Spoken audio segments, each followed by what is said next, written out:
ऐसे नहीं होता है। आप जनप्रतिनिधि चुन रहे हैं, हम कोई भगवान नहीं चुन रहे हैं, जनप्रतिनिधि चुन रहे हैं। आपको हमारे सवालों का जवाब देना पड़ेगा, उसके बाद आप गांव में एंट्री कर सकते हैं। आपने देखा ना, पंजाब हरियाणा में पूरी जगह नहीं। तो खास बात यह है कि ये चुनाव क्षेत्रीय था तो राष्ट्रीय चुनाव, लेकिन ये हर जगह इसमें क्षेत्रीयता की छाप थी।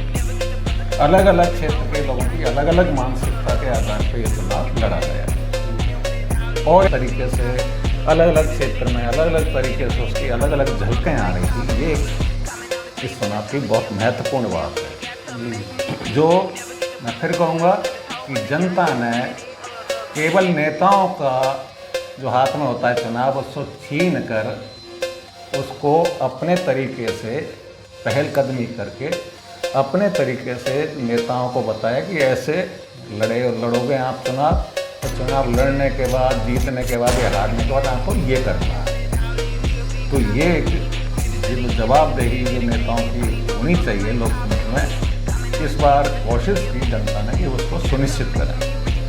ये कुमार, आज हम ये जो वीडियो बना रहे हैं, इसको हम ये लोकसभा जो चुनाव हुआ पूरा, ये शुरुआत जहाँ से हुआ, इसमें जो जो चीज़ हुई, जो जो इशू आए जनता के स्तर पर और पार्टियों के स्तर पर, नेताओं के स्तर पर, और किस तरह से चल रहा है, और अभी जो गठबंधन तक बात कैसे जा रही है, उस पर हम बातचीत करेंगे आज। और आप तक बहुत सारी ऐसी चीज़ें रखने की कोशिश करेंगे जो मुद्दे कहीं ना कहीं अनछुए रह गए हैं। तो इस बातचीत के लिए आज हम हितेंद्र उपाध्याय जी के साथ में इस बातचीत को करने जा रहे हैं। नमस्कार हितेंद्र जी। नमस्कार। तो अभी जैसा मैंने बताया कि अभी एक एपिसोड हम पहले बना चुके हैं, एक वीडियो, और हमारा जैसे था कि हम ये जो जिस तरह के चुनाव वगैरह हो रहे हैं, इसमें जो जनता के मन में चीज़ें रह जाती हैं कहीं ना कहीं होने के बाद भी, तो उसको हमारे दर्शक तक, हमारे ऑडियंस तक पहुंचाने की बात करते हैं। तो आज हमने जो बातचीत रखी है वो ये रखा कि लोकसभा चुनाव जो हुआ तो ये कैसे तो विशेष रहा। अभी तक ये गठबंधन में चल रहा है कि क्या होगा क्या नहीं होगा कुछ पता नहीं, पहले लोगों को भी कुछ पता नहीं था। तो हम उसके कुछ बिंदुओं पर आपसे जानकारी लेना चाहेंगे कि आपने कहाँ कहाँ कैसे कैसे इसको अनुभव किया। आप लगातार सोशल मीडिया, मोदी मीडिया, गोदी मीडिया, सब पे भी सक्रिय रहते हैं, उनसे जो लोग जुड़े हुए हैं उनसे सक्रिय रहते हैं, फील्ड से जुड़े रहते हैं, कास्ट वगैरह से जुड़े रहते हैं। तो हम ये पूछना चाह रहे हैं कि इसको थोड़े से हम स्पष्ट करा पाएँ, जो अभी तक मुझे नहीं लगता है कि अभी तक लोगों को उतनी स्पष्टता हो पा रही है। हर आदमी अपने अपने आकलन, अपने भ्रम में चलता जा रहा है। तो मैं कुछ बिंदुओं को लेकर के आपसे जानने की कोशिश करूंगा जो हमारे ऑडियंस तक पहुंचे। तो उसमें ये है कि चुनाव, एक तो हमें जैसे सोच रहा हूँ कि चुनाव कहाँ से तो शुरू हुआ, कहाँ पहुंचा, शुरुआत कहाँ से हुआ, कहाँ पहुंचा, उसमें पार्टियों का इनका क्या रोल रहा और फिर जनता का क्या रोल रहा। अगर शुरू में इस पूरे दो बिंदुओं में देखें तो पहले तो ये सबसे पहले ये आता है, लोकसभा चुनाव हर बार होते रहे हैं, लेकिन ये विशेष करके 24 वाला चुनाव कैसे तो प्रारंभ हुआ और फिर कहाँ कहाँ पहुँचा और इसमें जनता का कहाँ का रोल हुआ है, ये पूरे को देखें। फिर बीच बीच में और बिंदुओं से हम बातचीत करेंगे आपसे। तो आप इन दो चीज़ों पर पहले प्रकाश डालने की कोशिश करें, हमारे दर्शकों को बताएं कि क्या फेरा कैसे शुरू हुआ। और बहुत आप सभी दर्शकों को बहुत बहुत नमस्कार। लोहित जी जो पूछ रहे हैं कि ये चुनाव 2024 सही मायनों में ऐसा लगा कि ये चुनाव है। अब आप कह सकते हैं कि एक जैसा तो नहीं था सब जगह, हाँ एक जैसा नहीं था, लेकिन कुछ जगह जो हुआ, जो देखा, जो जनता की पहलकदमी थी, वो एक लोकतंत्र को मजबूत करने के लिए और एक दिशा देने के लिए बहुत महत्वपूर्ण है। हमें सारा जो फोकस है वो ये जो समझना है वो उसको समझना है। आप जानते हैं कि चुनाव कैसे होते हैं। चुनाव घोषणा के बाद कि भाई अब चुनाव होंगे जी, नेता आते हैं, बड़ी बड़ी मीटिंगें करते हैं, लंगर चलते हैं, फलाने चलते हैं, दारू बढ़ती है, पैसा बढ़ता है और मीटिंग ख़त्म, लोग वोट डाल देते हैं, फिर बैठ के इंतज़ार करते हैं। फिर नेताजी, मतलब 1 महीने का काम है नेताजी का, फिर नेताजी लगभग फिर अगले चुनाव में बाद में आते हैं, फिर वो दिल्ली बैठे रहते हैं और दिल्ली कौन आएगा कौन जाएगा, कौन नहीं आ सकता कौन नहीं जा सकता, इस पर वो निर्णय करते रहते हैं संसद में बैठ के। बिल्कुल। लेकिन इस बार चुनाव, मैं ये नहीं कह रहा कि पूरी जगह नहीं था, खास बात यह है कि ये चुनाव क्षेत्रीय था तो राष्ट्रीय चुनाव जी, लेकिन ये हर जगह इसमें क्षेत्रीयता की छाप थी। अलग अलग क्षेत्र के लोगों की अलग अलग मानसिकता के आधार पर यह चुनाव लड़ा गया। और एक जो महत्वपूर्ण बात मैं आपको बता दूं कि इतिहास में शायद पहला चुनाव है जी, क्योंकि बाद में वो बात मिस हो जाएगी, जो जनता जहां आंदोलनरत है, मतलब दिल्ली के चौखट पे बैठी है, किसान चौखट पे बैठे हैं, किसान गांवों में प्रदर्शन कर रहे हैं जी, है ना, और चुनाव हो रहे हैं। ऐसे ही एक समाज जैसे राजपूत समाज अपने स्वाभिमान के लिए आंदोलनरत है, फिर चुनाव हो रहे हैं। तो ये पहला चुनाव है कि चुनावों के दौरान आंदोलनरत जनता इस चुनाव में दिखी। अब आप जो बात कर रहे थे कि ये चुनाव किस मायने में विशेष है, जी, तो मैं आपको बता दूं कि ये चुनाव सामान्यतः चुनाव नेता फेंकता है, नेता के हाथ में होता है जी, नेता जैसे जनता को चलाना चाहता है वैसे चुनाव मुड़ता जाता है, चलता जाता है। पहली बार बहुत समय बाद, मैं पहले की नहीं कह सकता लेकिन बहुत समय बाद अब के बागडोर जनता ने संभाली। जनता ने नेता से कहा कि नहीं नहीं ये नहीं है चुनाव, ऐसे नहीं होता है, आप जनप्रतिनिधि चुन रहे हैं, हम कोई भगवान नहीं चुन रहे, जनप्रतिनिधि चुन रहे हैं, आपको हमारे सवालों का जवाब देना पड़ेगा, उसके बाद आप गांव में एंट्री कर सकते हैं। आपने देखा ना पंजाब हरियाणा में, जी, वेस्टर्न यूपी के उस इलाकों में जी, जी, कि आपने जो पहल, अच्छा ये और बात है कि ऐसा नहीं है कि कोई चीज़ ख़त्म हो जाती है, अब याद रखते हैं लोग, नेता क्या सोचते हैं कि जनता भूल जाती है, जी, हमने जनता के लिए क्या कहा क्या नहीं कहा जनता भूल जाती है, फिर उसको कोई दूसरे झांसे, दूसरे लालच, दूसरे भटकाने के मुद्दे दे दिए जाते हैं। जनता ने कहा ना भूले नहीं हैं हम, आपने 2 साल पहले क्या कहा अब बताओ, आपने हमारे रास्ते क्यों रोके, आपने हमें ये क्यों कहा, हमें गाली क्यों दी। तो इस बार पहली बार इन नेताओं को लगा कि अब चाहे छोटे इलाकों में हुआ, अब राजनीति करना, मात्र वोट लेना अब ये नहीं है, अब आपको जवाबदेही आपकी बनती है और आपको जवाब देने पड़ेंगे, तभी आप जनता के बीच में जा सकते हैं, वरना तो आगे आप जनता के बीच में चले जाएं, उनको मूर्ख बना दें, ये नहीं होगा। तो ये इस चुनाव की एक विशेषता रही। लेकिन ये मोदी मीडिया या गोदी मीडिया, फलाना मीडिया ये नहीं दिखाएगा, ये जताएगा कि फलाने ने खेला कर दिया, फलाने नेता ने खेला कर दिया, ढिकाने ने कर दिया, जाति गणित बताएगा, ये बताएगा। ये उससे ऊपर उठ के चुनाव था। कई जगह जाति के बैरियर, सब जगह नहीं, जातियाँ भी थी इस चुनाव में, जाति समीकरण भी थे, लेकिन कई जगह वो बैरियर टूटे भी, ये एक खास बात। चूँकि पूरी जगह एक जैसा चुनाव नहीं था, आपके पड़ोस के राज्य में अलग तरीके से लड़ा जा रहा था, तो उसके बिल्कुल पड़ोस में अलग तरीके से, दूसरे राज्य में अलग तरीके से लोग वोटिंग कर रहे थे। लेकिन ख़ास बात यह है कि इसमें कोई एक मुद्दा नहीं था, एक कोई राष्ट्रीय बात नहीं थी, एक कोई मतलब एक कोई शगुफा नहीं था, एक कोई नहीं था, बार बार चुनाव रंग बदल रहा था, अलग अलग तरीके से, अलग अलग क्षेत्र में अलग अलग तरीके से उसकी अलग अलग झलकें आ रही थी। ये एक इस चुनाव की बहुत महत्वपूर्ण बात है, जी, जो मैं फिर कहूँगा कि जनता ने केवल नेताओं का जो हाथ में होता है चुनाव, उसको छीन कर उसको अपने तरीके से पहलकदमी करके अपने तरीके से नेताओं को बताया कि ऐसे लड़ोगे आप चुनाव, और चुनाव लड़ने के बाद, जीतने के बाद या हारने के बाद आपको ये करना है। तो ये एक जवाबदेही जो नेताओं की होनी चाहिए लोकतंत्र में, इस बार कोशिश की जनता ने कि उसको सुनिश्चित करें। ये जी। तो आपकी बात से अभी जितनी मैंने सुनी बिल्कुल मतलब अगर इसको समेकित किया जाए तो इसमें गोदी मीडिया, सोशल मीडिया भी मतलब कही नहीं है उसने, लेकिन उसका जो असर दिख रहा था वो सारी बातें इसमें लगभग जो जनता की तरफ से आ रही है वो आप बता रहे हो कि वो कहीं ना कहीं जनता की तरफ था। इन्होंने कहा है नहीं कहा है, लेकिन लग रहा है।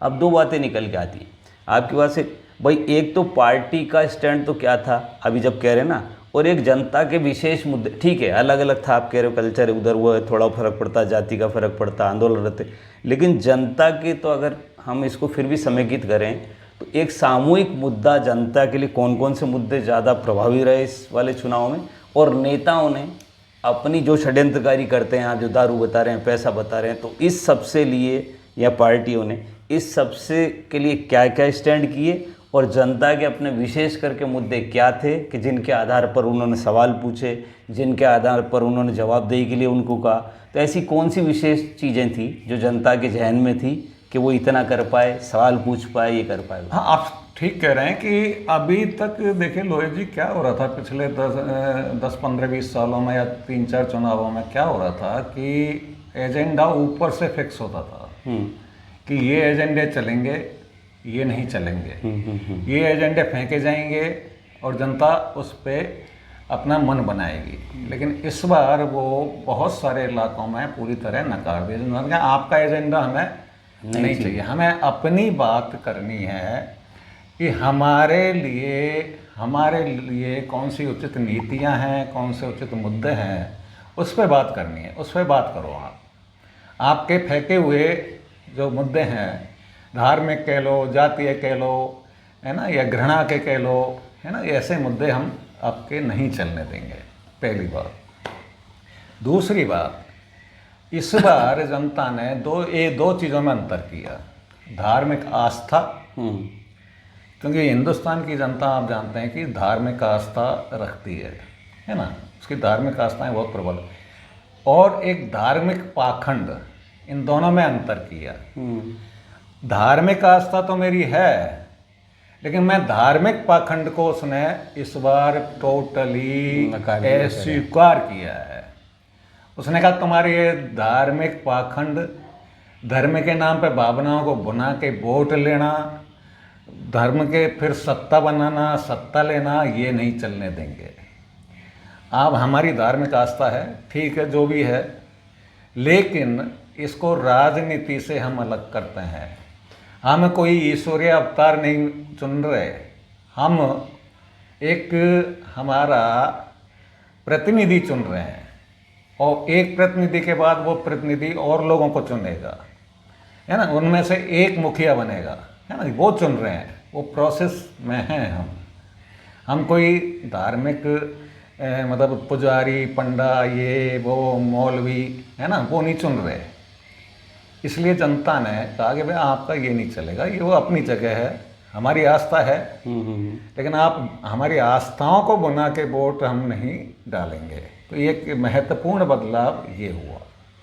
इसलिए आप देखिए कि बार बार धर्म पर टीका टिप्पणियों के बावजूद भी जनता भड़की नहीं, बड़ी शांति से उसने सुना और उसने आलोचना की कि ये क्या हो रहा है, ये तो उचित नहीं है, लोकतंत्र में ये नहीं चलेगा। तो एक कदम बढ़ाया है जनता ने कि ऐसा नहीं है कि हर चीज़ आप तय करोगे या धर्म की बात करोगे तो हम उस पर वोट दे आएंगे, आप ये करोगे।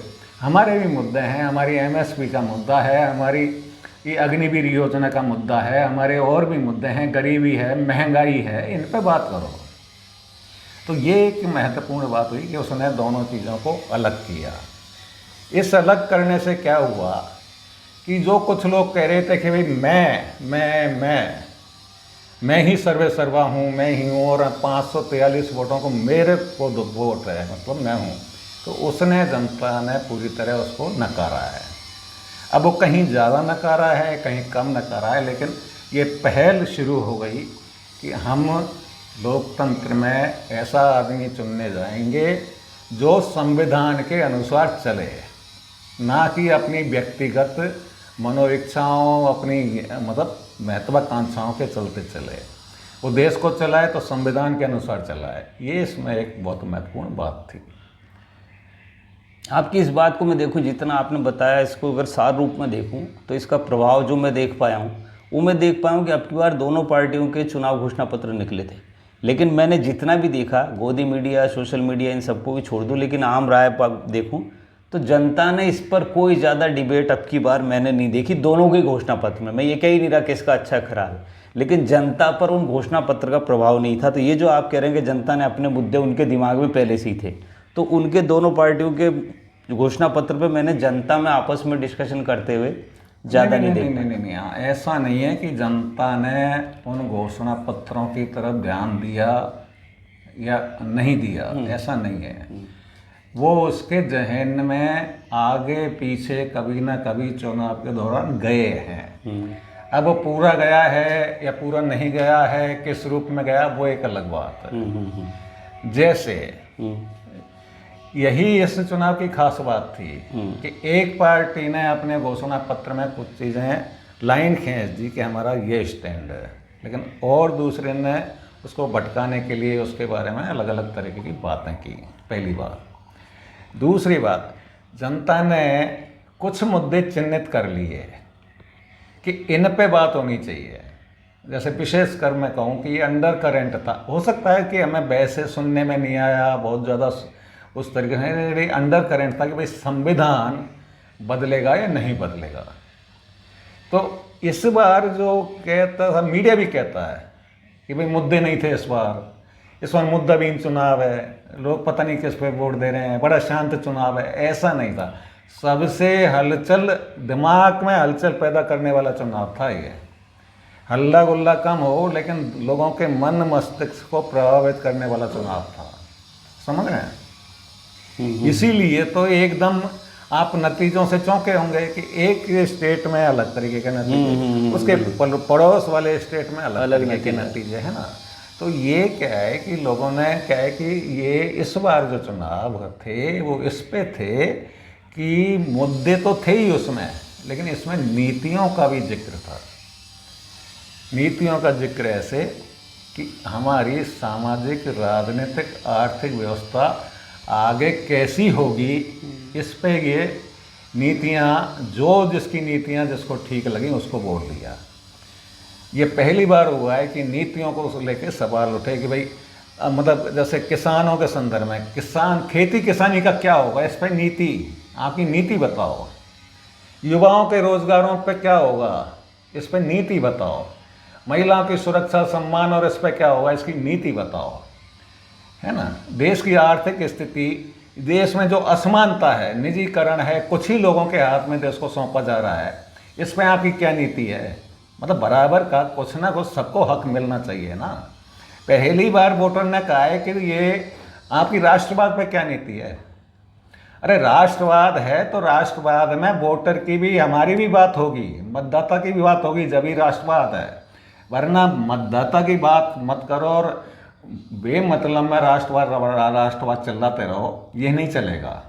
उसने कहा हमारी भी भागीदारी है राष्ट्रवाद में, है ना, वही राष्ट्रवाद चलेगा। देशभक्ति पे भी बात होगी तो किसे कहते हैं देशभक्ति, ये हम बताएंगे आप, है ना।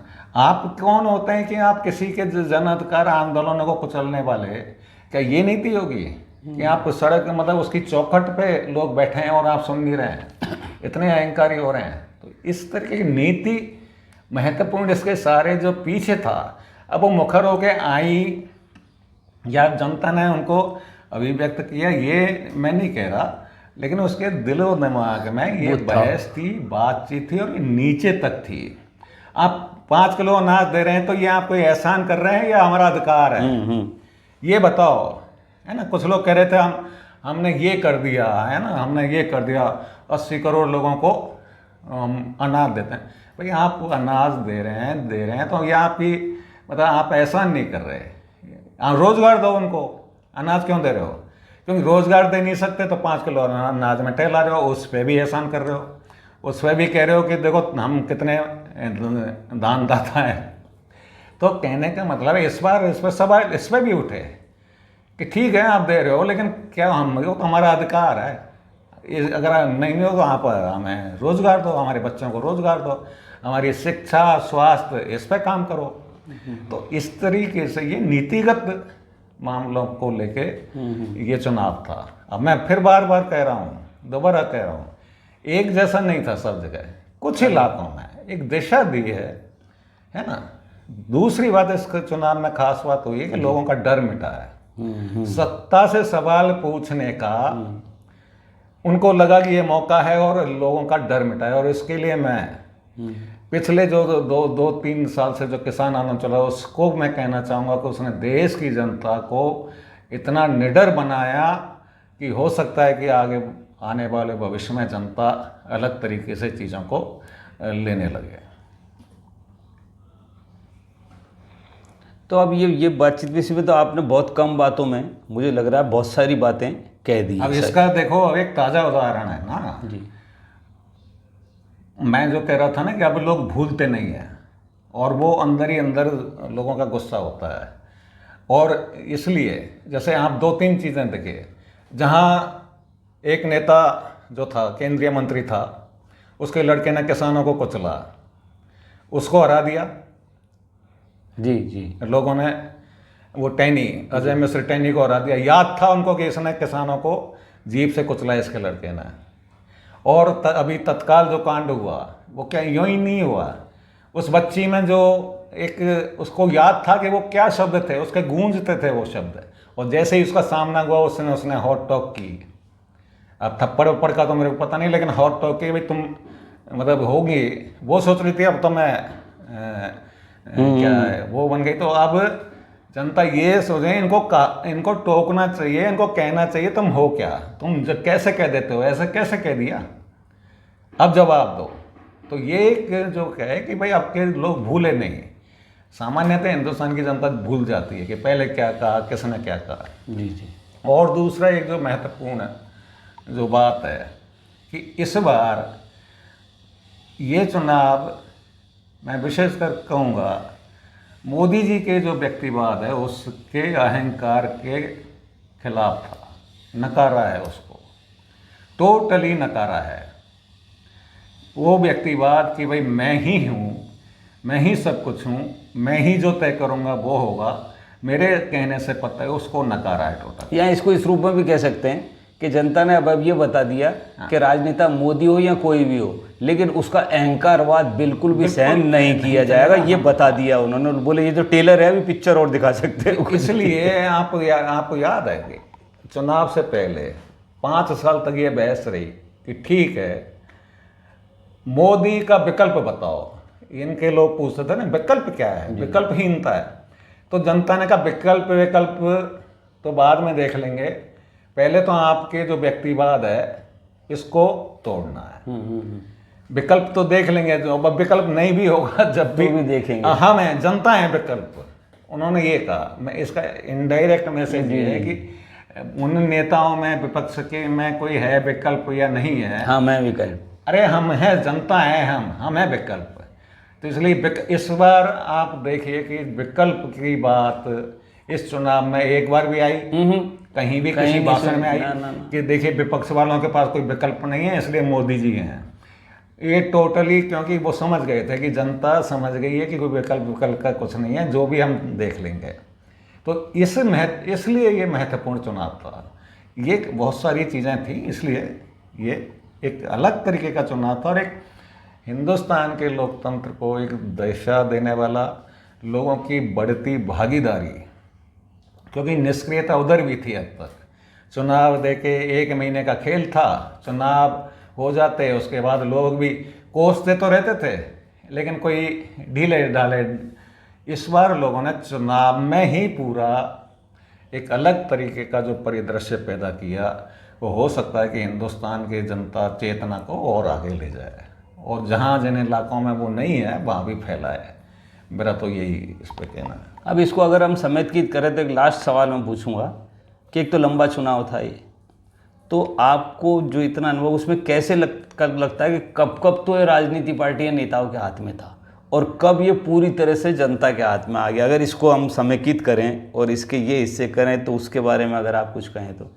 मैं जो कहना चाह रहा हूँ कि ये मीडिया द्वारा प्रचारित था, वो तो हमेशा ही नेताओं की ये जो है ना नूरा कुश्ती में ही उलझा हुआ चुनाव था हमेशा। लेकिन मीडिया क्योंकि ग्राउंड पे है नहीं जी। अब वो पहले से जो सोच रख के चलता है वही चलाता है, लेकिन उनको ये पता नहीं था कि वास्तव में इस बार का चुनाव शुरू से ही डे वन से, क्योंकि ऐसा नहीं होता है, उसकी पृष्ठभूमि आज से 2 साल पहले लिखी जा चुकी थी कि ये चुनाव कैसा होगा, जो आज इन नतीजों में परिलक्षित हुआ है। ऐसा नहीं है कि अचानक हुआ है।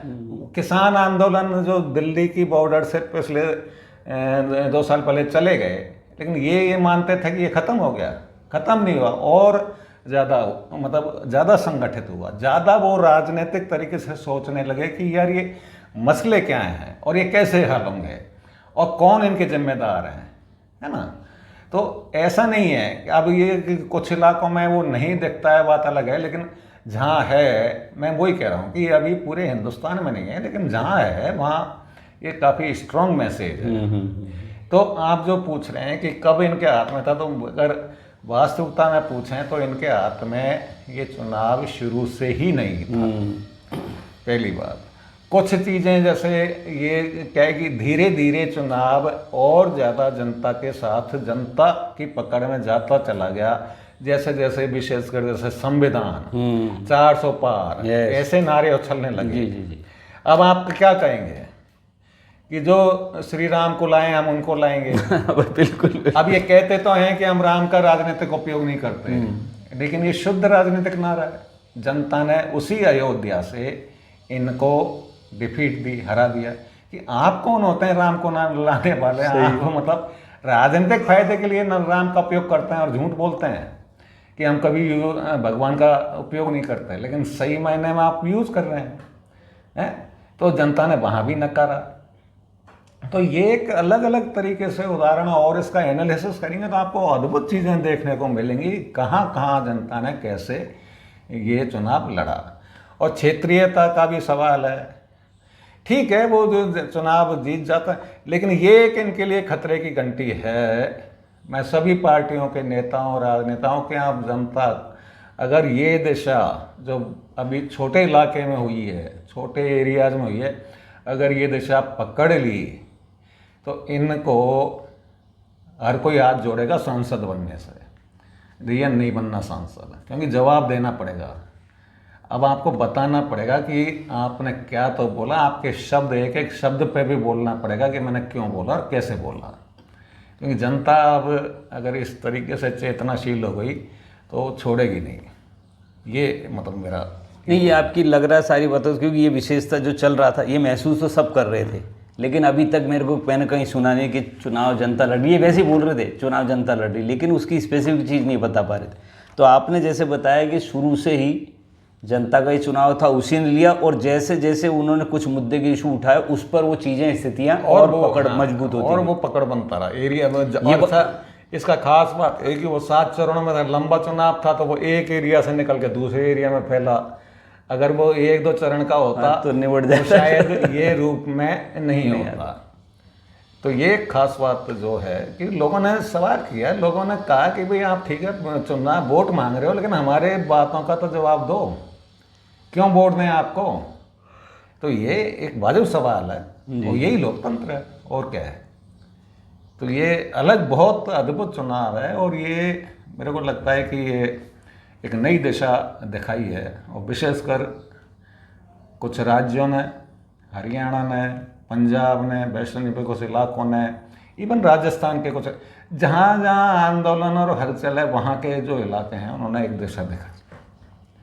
और किसानों ने तो डर जो मिटाया है ना, सवाल पूछने का डर, कि सत्ता से सवाल कैसे पूछेंगे, वो जो निश्चित तौर पे कह सकते हैं वो मिटाया है। तो आपको क्या ये सरकार के गठन में भी ये जो असर हैं जनता के दिखेंगे कि नहीं दिखेंगे? चुनाव में तो दिख ही रहे हैं, गठन में दिखेंगे नहीं दिखेंगे? अब जो अब तक जैसा चल रहा था पिछले 10 साल से, उससे अलग होगा। आप कितना भी तुर्रम खां बन लें, अब के क्योंकि जन आंदोलन, छात्रों के आंदोलन, महिलाओं के आंदोलन और क्या कहते हैं कि किसानों के आंदोलन, मजदूरों के आंदोलन ज़्यादा होंगे और ज़्यादा सशक्त होंगे, क्योंकि एक डर जो है ना वो निकल गया। और यूँ चूँकि ये इतने पावर में है नहीं, इनकी नैतिक हार है। जो प्रधानमंत्री ये कह रहा था कि मैं बनारस में 10 लाख वोटों से लीड लेनी है इस बार, 10 लाख का नारा था जैसे 4 से पार, वो मात्र 1.5 लाख वोटों से जीतता है। अपने सारे संसाधन साधन और साम दाम दंड भेद लगाने के बावजूद। तो ये बहुत बड़ी बात है। व्यक्तिवाद पे ये चुनाव बहुत बड़ा कुठाराघात है। जो व्यक्ति सोच रहा था कि मैं कैसे भी, और जनता में उस व्यक्तिवाद को जनता ने नेस्तनाबूद किया है, उसमें कील गाड़ी है। अब वो नेस्तनाबूद तो नहीं किया अभी, लेकिन कील गाड़ दी। जैसे इन्होंने किसानों के रास्ते में कील गाड़ी, तो वहाँ भी उन्होंने भी कील गाड़ दी, लठ गाड़ दिया है कि अब देखते हैं। अब हो सकता है कि वो अब उसको संभल कर चलना पड़ेगा, वरना एक भी कदम है ना वो उसको, उनको और उनकी पार्टी को ले डूबेगा। मेरा तो यही कहना है। धन्यवाद। तो बहुत बहुत धन्यवाद हितेन जी इस बातचीत के लिए। और हम इस तरह के वीडियो और बनाते रहेंगे। मैं हमारे जो दर्शक हैं उनसे मैं ये आग्रह करूँगा कि कैसा लगा ये आप हमें अवगत कराएं, किस तरह की और चीज़ें होनी चाहिए वो आप कराते रहें, इसके लाइक करते रहें, इसको देखते रहें, सुझाव देते रहें, ताकि हम ये जो जनता या ये जो आप लोगों के मुद्दे हैं, जो इशू हैं इधर उधर रह जाते हैं, उस पर क्या करें और पॉलिटिकल हम क्या क्या किस तरह के वो बनाएं। आपसे गुजारिश है कि आप इसको लाइक करें और सुझाव जरूर दें हमें, क्योंकि एक अलग तरह का प्रयास हमने शुरू किया, जो शायद आप समझ पा रहे होंगे, देख पा रहे होंगे कि हमने एक अलग तरह की डिबेट, अलग तरह की बातचीत को अलग तरीके से करने की कोशिश की। आप सभी का बहुत बहुत धन्यवाद। नमस्कार।